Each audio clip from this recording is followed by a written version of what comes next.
Bon, allez, cherchons quelques sites avec des chats marrants. Ce site a l'air sympa. Super, il y a plein de petits chats marrants. En fait, il n'y en a pas tant que ça. La récolte n'est finalement pas si bonne. Peut-être qu'on devrait aller sur un autre site. Mais ça voudrait dire qu'il faudrait d'abord chercher un nouveau site.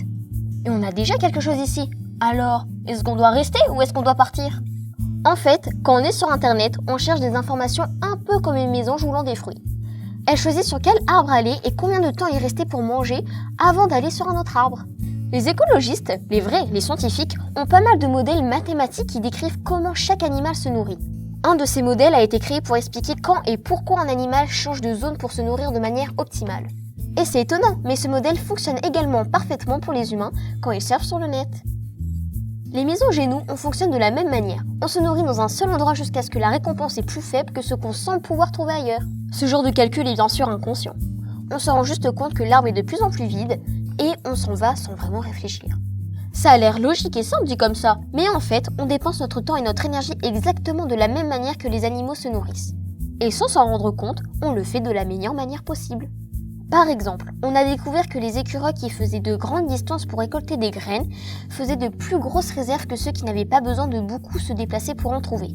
Et c'est logique, ça ne vaut le coup de se fatiguer que si la récompense est grande. Et ça fonctionne aussi pour les humains. Dans une étude sur des cambriolages aux Pays-Bas, on a vu que les voleurs qui faisaient le plus de trajets revenaient avec le plus gros butin. Un autre exemple ? On s'est rendu compte que les gens qui trouvaient un partenaire après beaucoup de temps avaient plus de chances de rester ensemble que les autres. Un peu comme si le temps passé à chercher un partenaire était récompensé.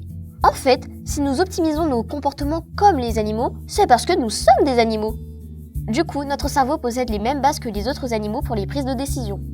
Par exemple, les singes ont des neurones particuliers capables de rapidement estimer la nourriture présente dans un endroit. Quand l'estimation de ces neurones descend, il envoie un message au reste du cerveau qui va déplacer le singe vers une autre zone. Nous avons exactement les mêmes neurones et il semblerait même que tous les mammifères les possèdent également. Après tout, c'est très important de savoir quand dépenser de l'énergie pour changer de zone au bon moment pour bien se nourrir. C'est pour ça qu'on se comporte souvent comme nos cousins non humains. Bien sûr, on passe maintenant beaucoup plus de temps à évaluer à quel point un site web est intéressant qu'à choisir dans quel arbre récolter des fruits. Et c'est moins grave de perdre du temps sur des photos de chats que de perdre du temps pour trouver de quoi survivre. Mais c'est pas juste sur internet. C'est la même chose quand on regarde la télévision ou quand on fait la queue dans une administration ou démissionner d'un boulot et aussi dans nos relations amoureuses.